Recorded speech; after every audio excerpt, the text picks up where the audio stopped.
crash down in to see how deep the hole was and listen for its end. Then one day, that fateful day, they forced Mel off his land. They paid him off and sent him off down under with a plan.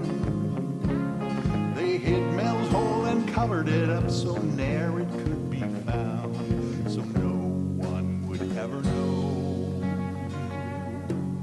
what's deep down in Mel's ground. Yippee-yi-yay, yippee-yi-oh.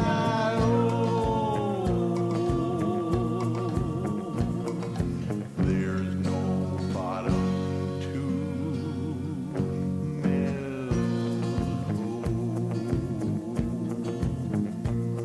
So if you chance to find yourself in eastern Washington and hear the legend of Mel's Hole, be wary, my dear one. Don't ride alone at night on that Manastash Ridge, but listen carefully to the moaning deep within. Check out Night Dreams' website at www.nightdreamstalkradio.com.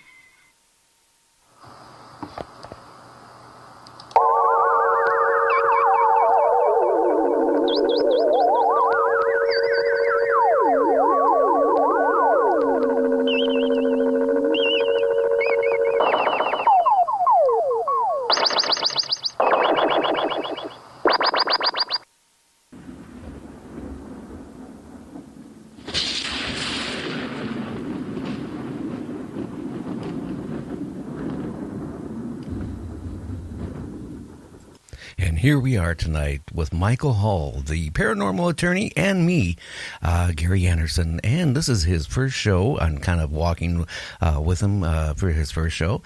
For Michael, how you doing, Michael?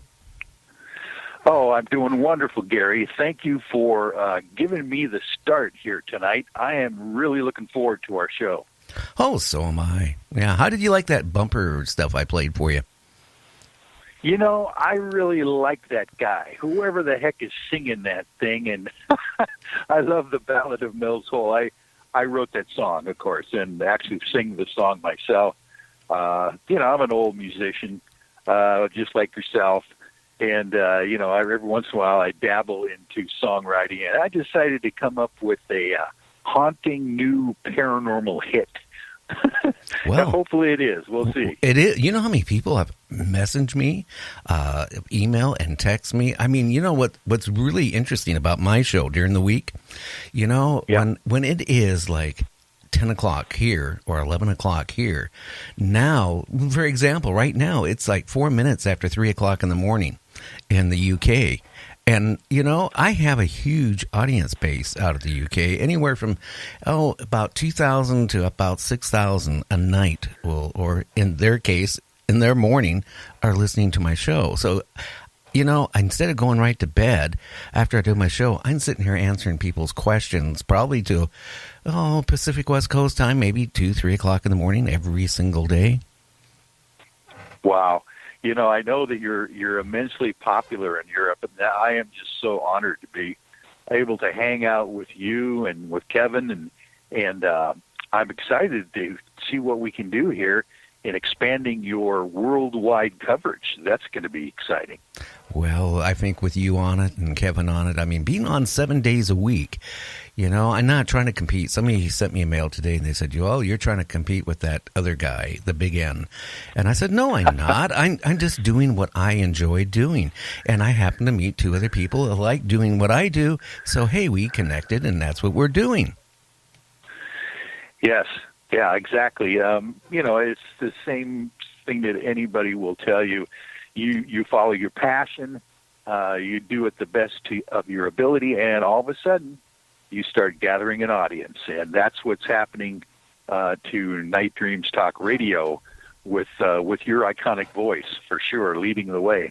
Well, hey, I don't know if you realized tonight, but I actually dug up some sounds of, well, UFOs, and I played that just before I brought you on, which was kind of hard. I apologize, it's not the best, but it's the fastest thing I could find in about 4 minutes. Wonderful. Yeah, that was awesome. This is kind of something I'm interested in, obviously. So whatever we can do to get the word out about what's happening out there in the disclosure arena regarding UFOs and other things is what we need to do. Oh, yeah. So how did it go? Why don't you tell everybody what you were doing last night to wee hours in the morning? And hopefully you brought some ribs with you with that big fire I saw you guys having. I mean, I would have, I'd be looking for UFOs, but you know what else I'd be doing? I would be making myself some nice barbecued ribs. Yes. Actually, we had the second annual Skywatch /barbecue last night for the UFO Eye Team. And man, did we have food. Everybody brought their different kinds of, dishes to share. And we had pulled pork, barbecue ribs. We had hamburgers, of course, and hot dogs and all the fixings. And that's kind of what we do when we do a once a year kind of celebration of the founding of the UFO Eye Team. We were up at the place called the Double Luck Ranch, which is way up north from Seattle in a small community called Arlington, Washington, out in the wilds of the forest there at a beautiful ranch with horses and goats and all sorts of animals. And we set up in the pasture last night with all of our skywatching gear that we are kind of getting famous for. We've got night vision video. We've got infrared. We have stop-action photography. And what we do is we actually stream all of those instruments to large monitors on the tripods so that everyone that's involved in our I-Team Skywatch can see exactly what's going on way up in the heavens with our, long lens gear. And there were some interesting things last night, very interesting things, which we seem to find pretty much any time there's clear weather. We can find anomalous activity in the night sky that are not shooting stars. They're not satellites. And it's just something that we try to get on tape so we can share it with the folks on our Facebook page, which is the UFO Eye Team with a lowercase I.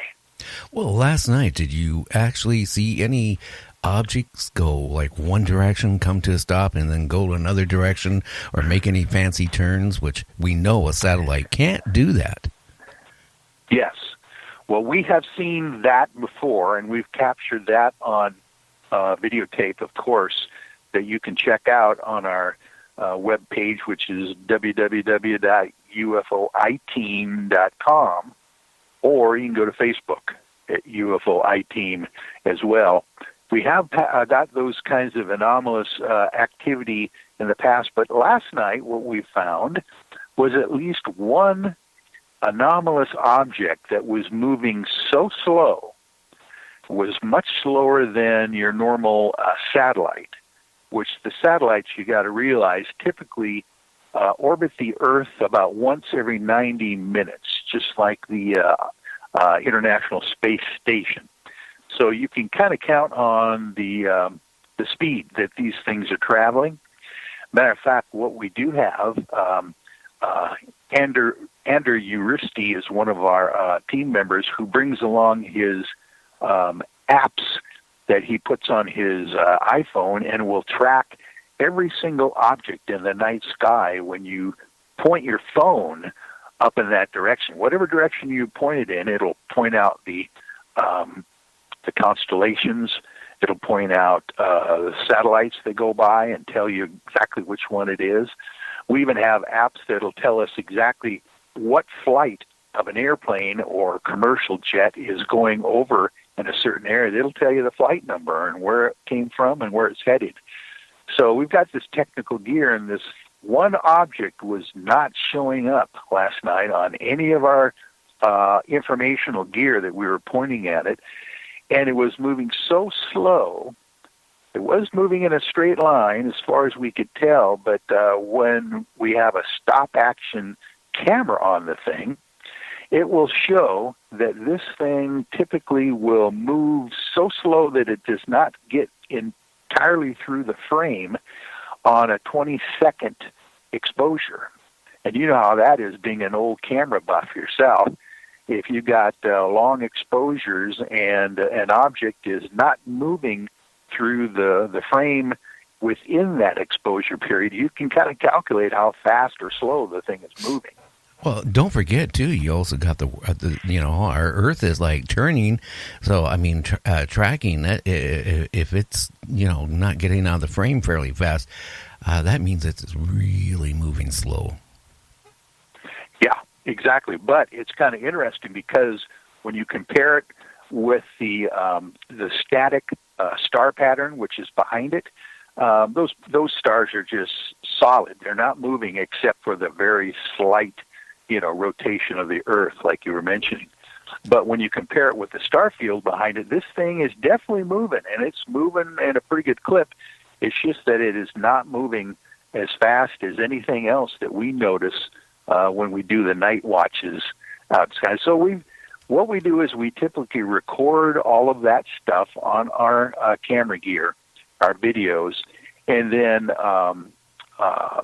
Lee Strauss, our camera expert and kind of gadget guy, he goes through all this stuff frame by frame and checks it out just to see if we can explain what this is and or blow it up and enhance it and see if we can get any detail as well. So it's very exciting stuff, something that we do on a regular basis. And whenever we do that, even specific last night, we live stream our Skywatches on our Facebook page so that anybody around the world literally can join us and watch what we're seeing around the old campfire. Yeah, I watched it as long as I could, but I had other things to do, and I kept going from my other things. I hate to say it, and I had to go back to what you were doing and back to what I was doing, back to what you were doing, because I found it so intriguing. Now, I got a question for you. In one of your meetings or where you were at, somebody handed you a bunch of information about UFOs or a UFO, how it powers itself or moves in space, or whatever happened with that. The propulsion system of UFOs. Matter of fact, what I'll do is pull that document out right now and kind of give you an audio thumbnail sketch of what happened to us about a month ago. We were sitting at our normal weekly meeting at Denny's, where America eats. And we have a meeting at the Linwood Denny's on 196th on Wednesdays from 6 to 8 p.m. And we're getting ready for the meeting. We always live stream our meetings as well so people can join us. And we're kind of getting ready, and all of a sudden from behind me, an older gentleman walks in, doesn't have any, he just dressed casually, no suit, and no identification or any kind of ID on him. And he comes up with a manila envelope, and he says, Michael Hall, the UFO Eye Team. And, oh, my gosh, I'm thinking, here we go. I'm being served. That's what I would think. Somebody hands me a big envelope. First thing I think, oh, boy, there it is. I nailed. And that's typically what a process server will do. They'll ask you your name just to confirm that they are giving you something. I said yes, and, of course, as soon as he gave it to me, on the front of the envelope, it said, and I'll read this to you, the essence of UFO technology, an outline of how